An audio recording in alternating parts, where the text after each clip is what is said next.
নমস্কার বন্ধুরা, এটা হচ্ছে ভগবানের ঠান্ডা ভোগের প্রসাদ। তো তো এর আগের ভিডিওটা তোমরা সবাই দেখেছিলে, আর আমি সেখানে বলেও ছিলাম যে বসুধারায় বসানো আর ওই যে ঠান্ডা ভোগের প্রসাদটা দেখিয়েছিলাম।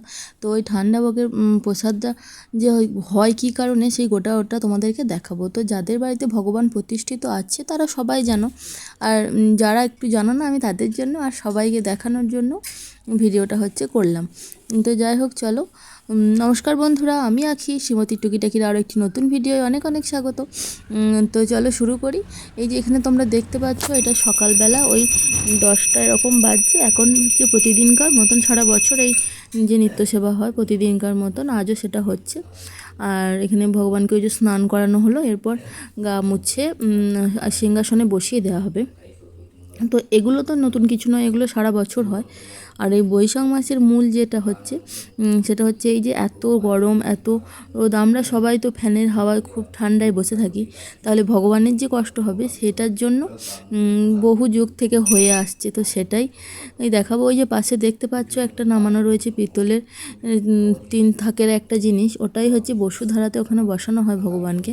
তো তোমাদেরকে দেখাবো, তোমরা আগে দেখো। এখন হচ্ছে নিত্য সেবার পুজো হচ্ছে, এখানে পুজো হয়ে যাক। আর যেহেতু একদম আমাদের বাড়ির ভিতরেই বলা যায় মন্দিরটা, তার জন্য হচ্ছে এই 3 বেলার গোটা পুজো, তারপর নিত্য সেবা সব কিছু সমস্তটাই আমরা খুব ভালোভাবে দেখতে পাই। আর যেহেতু তোমাদেরকে দেখাবো বলেছিলাম, তাই জন্য আমি চলে এলাম ভিডিও করতে। তো এখানে এখন পুজো হচ্ছে, পুজো হয়ে গেলে তারপর ওখানে নিয়ে গিয়ে বসানো হবে। তো চলো এখন গোটা ভিডিওটা দেখতে থাকি। প্রায় পুজো শেষের দিকেই হয়ে এসেছে। এরপর হচ্ছে নিয়ে গিয়ে ওখানে বসিয়ে দেওয়া হবে। তো তারপর সেই দুপুরবেলায় তখন ওই 12টা, 12:30 থেকে 1টা নাগাদ তখন আবার এসে এই ঠান্ডা ভোগের যোগাযান্তি এসে মা করবে। তো যাই হোক, এখন এখানে পুজো প্রায় শেষের পথে, চলো আমরা দেখতে থাকি। আর কার কার বাড়িতে এই এরকমভাবে ভগবানকে বসুধারায় বসানো হয় সেটা অবশ্যই কমেন্টে জানিও। তো এই যে হয়ে গেল, এবার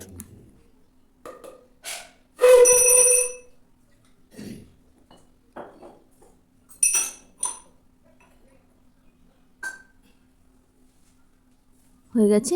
এরপর ভগবানকে বসুধারায় বসিয়ে দিয়ে তারপরে ঠাকুরমশাই বাড়ি চলে যাবেন। আর সারাদিন এই টুপ টুপ টুপ টুপ করে জল পড়তে থাকবে, আর ভগবানের শরীরটাও ঠান্ডা শীতল হয়ে থাকবে। তো চলো তোমাদেরকে দেখাবো যে কীভাবে সেটা হচ্ছে। এখানে বসিয়ে ফুল তুলসী পাতা দিয়ে খুব সুন্দর করে বসিয়ে দেওয়া হয়েছে।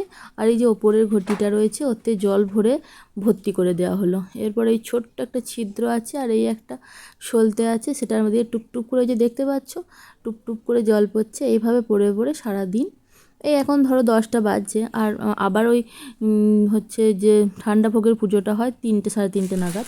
তো তখন পর্যন্ত জলটা শেষ হয়ে খুব ঠান্ডা হয়ে থাকে। এই যে মা এখন চলে এসছে, এখন বাজছে দুপুর 1টা। তো এই যে বললাম ঠান্ডা ভোগের জোগাড় হবে, সে এখন মা এখানে জোগাড় করছে সব ফলকুচো, তারপরে যা যা লাগে সমস্ত কিছু এখানে দিচ্ছে। আর হচ্ছে সবথেকে মেন যেটা, এই যে ছোলা ভিজিয়ে রাখতে হয় সব, মানে ঠান্ডা ভোগের মেন যেটা হচ্ছে উপকরণ। তো সেই ছোলা ভিজিয়ে রেখে দিয়েছি। আর এখানে দেখেছো সকালবেলায় যে জলটা ঢালা হয়েছিল একদম এক ভর্তি হয়ে গেছে।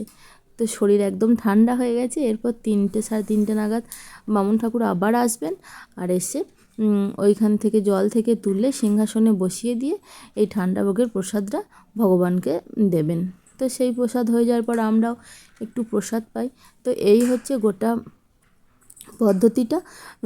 গোটা বৈশাখ মাস জুড়ে, যেহেতু বৈশাখ মাস একটা খুব ভালো মাস সারা বছরের মধ্যে। আর তারপর হচ্ছে এই মাসে তুলসী গাছে জল দেওয়া, প্রণাম করার যে একটা বড় প্রথা, সমস্ত কিছু।